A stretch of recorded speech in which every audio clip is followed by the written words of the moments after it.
Canada already has a fentanyl czar, except we don't call it that because we're Canada. This is the last video for the moment. I have got to get back to have a second channel for Rain Coast Vegan. I have a blog, I have a YouTube channel, everything else, and I'm currently working on, people have asked me to make a list of vegan Canadian brands, so I have work to do. But I just wanted to drop this in there because I know a lot of people have been taken aback by the idea that we have to appoint a fentanyl czar.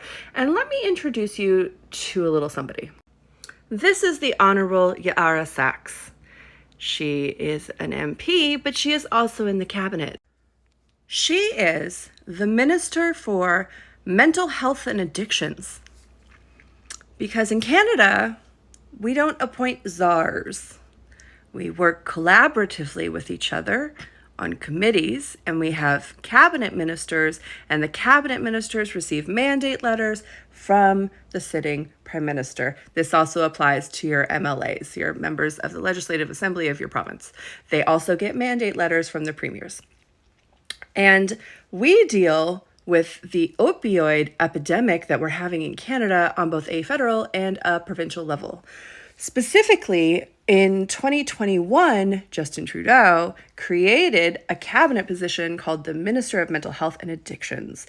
Because in Canada, our focus is not necessarily on the drug, although full respect to Canadian Border Services agencies and the RCMP and everything that they're doing sort of on the criminal level. But we care about people.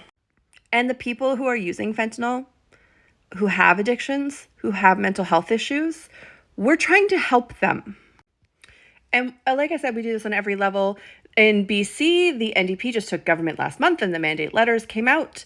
And the mandate letter to our Minister of Health, Josie Osborne, actually has 4 or 5 points specifically on it dealing with the opioid epidemic.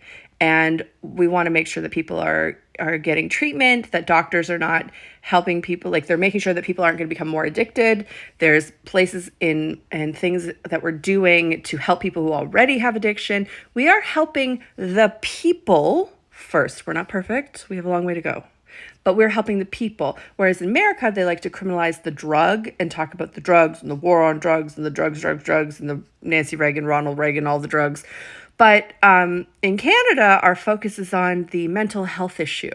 And that's just like a very nuanced difference between the two countries. So whenever we appoint this czar, just know that we have already had a cabinet position for this for the last 4 years.